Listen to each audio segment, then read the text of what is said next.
Jelaskan ini padaku. Kenapa tidak ada siapapun yang muncul? Tanya Yohan kepada Lita. Dia hanya bisa menjawab bahwa mungkin ada semacam kesalahan. Yohan pun merengek kembali. Aku sungguh membencimu. Harus sampai kapan aku menunggu lagi? Kalau memang begitu, akan kutunggu sampai akhir. Namun, 10 tahun, 20 tahun, sampai 50 tahun kemudian, orang-orang masih belum kembali. Di suatu gunung, Yohan sedang berlatih bela diri menggunakan tongkatnya. Lita melihat itu memunyinya, tapi dia hanya diam tak menjawab dan taut wajahnya masam. Lita pun bertanya ada apa, dan dia menjawab, sekarang, aku sudah tidak ingat lagi wajah ibuku, ungkap Yohan.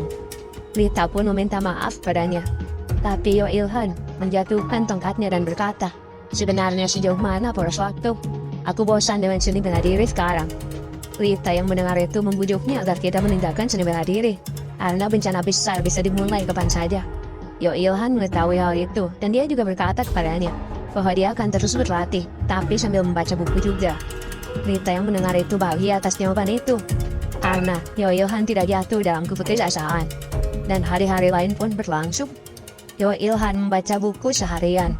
Awalnya mulai dari buku novel, lalu buku bisnis, pengetahuan umum, sejarah, dan sampai semua buku yang ada di perpustakaan telah habis dibaca olehnya.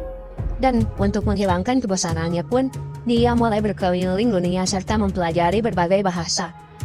Waktu yang sangat lama pun telah berakhir. Bahkan setelah sekian lamanya dia masih percaya kalau orang-orang pasti akan kembali.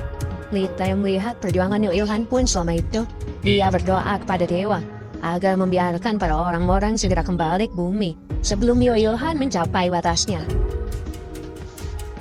Di suatu hutan, ada seekor babi yang menjadi target buruan, dan babi itu pun tumbang. Ya, itu merupakan Yohan. Setelah membaca semua buku yang ada di dunia, dia mempelajari tentang memburu dan menempah, dan dia pun menguliti babi hutan itu. Dan obrolan-obrolan keseharian pun terjadi antara dia dan Lita. Sudah 274 tahun semenjak Yohan ditinggalkan. Itu merupakan waktu yang sangat lama, bahkan bagi malaikat sekalipun. Dia, Yohan, merupakan orang yang sangat luar biasa. 300 tahun pun telah berlalu semenjak ditinggalkan. Dia telah menguasai kemampuan berburu, dan dia pun mulai mempelajari teknik menempah. Di sebuah bengkel penempaan, Yohan sedang melakukan penempaan dalam pembuatan senjata.